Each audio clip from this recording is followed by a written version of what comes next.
Halo semuanya, perkenalkan nama saya Fadil Devasya dari kelas N mata kuliah Komunikasi Bisnis, program studi akuntansi. Di sini saya akan membawakan perspektif tidak setuju mengenai Kota Jakarta yang berhasil menekan angka COVID-19. Mari kita mundur ke belakang waktu penemuan kasus positif COVID pertama di Indonesia, yaitu pada tanggal 3 Maret 2020 diumumkan 2 positif COVID di Indonesia yang berasal dari Kota Depok. Setelah itu, setelah banyak pertimbangan, pemerintah Indonesia menerapkan kebijakan PSBB di seluruh kota di Indonesia yang berlaku 14 hari sejak tanggal 10 April. Tapi di balik itu semua, khususnya di Kota Jakarta, itu tidak berdampak terlalu banyak. Dilansir dari kompas.com, menurut Pak Miko Wahyono, seorang epidemiologi dari Universitas Indonesia, menuturkan bahwa faktor meningkatnya kasus COVID di Indonesia disebabkan oleh 3, terutama di Jakarta disebabkan oleh 3, yaitu karena pemeriksaan dan juga pengawasan dan juga perilaku masyarakat. Dengan tingginya angka pemeriksaan yang dilakukan, maka angka positif akan juga lebih tinggi karena banyak yang diperiksa. Setelah itu, pengawasan yang dilakukan oleh pemerintah Jakarta juga kurang tepat. Mereka hanya melakukan pemeriksaan tapi tidak memfasilitasi dengan fasilitas isolasi yang mumpuni, sehingga masyarakat cenderung menggampangkan untuk tidak mengindahkan protokol kesehatan seperti itu. Tidak banyak kendaraan melintas di kawasan Bundaran Hotel Indonesia.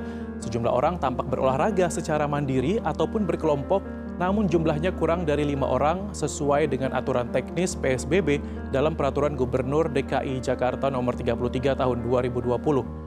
Sementara itu, pasar-pasar juga masih dibuka.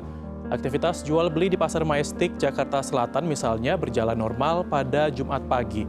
Pedagang dan pembeli diwajibkan mengenakan masker. Sejumlah pembeli tampak lebih memperhatikan faktor keamanan saat berbelanja. Sementara pedagang mengaku mengantisipasi berkurangnya pembeli ke pasar dengan membuka layanan via telepon atau daring. Setelahnya, PSBB transisi yang dilakukan pada tanggal sekitar September, Oktober hingga November menunjukkan angka positif COVID yang juga masih tinggi. Pak Miko Wahyono masih memaparkan bahwa PSBB yang dilakukan kurang efektif karena 3 faktor tersebut. Pemerintah Kota Jakarta belum melakukan fasilitas yang kurang bagus untuk penanganan COVID yang terjadi. Setiap klaster yang terjadi di Kota Jakarta juga masih ditangani kurang efisien dengan tidak adanya fokus untuk menangani tiap klaster yang terjadi.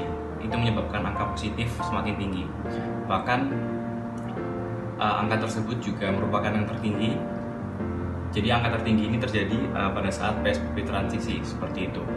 Dilanjut juga sampai update hari ini, 3 bulan berjalan di tahun 2021, angka positif di Jakarta juga masih meningkat. Angka itu menyentuh angka 300.000, tepatnya 333.000, yang mana tertinggi sejauh ini dengan jumlah positivity rate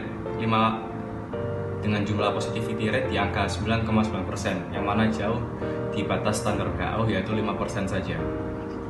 Dengan demikian, hal ini merupakan indikator bahwa pemerintah Jakarta kurang efektif dalam menangani kasus COVID ini, menurut perspektif saya.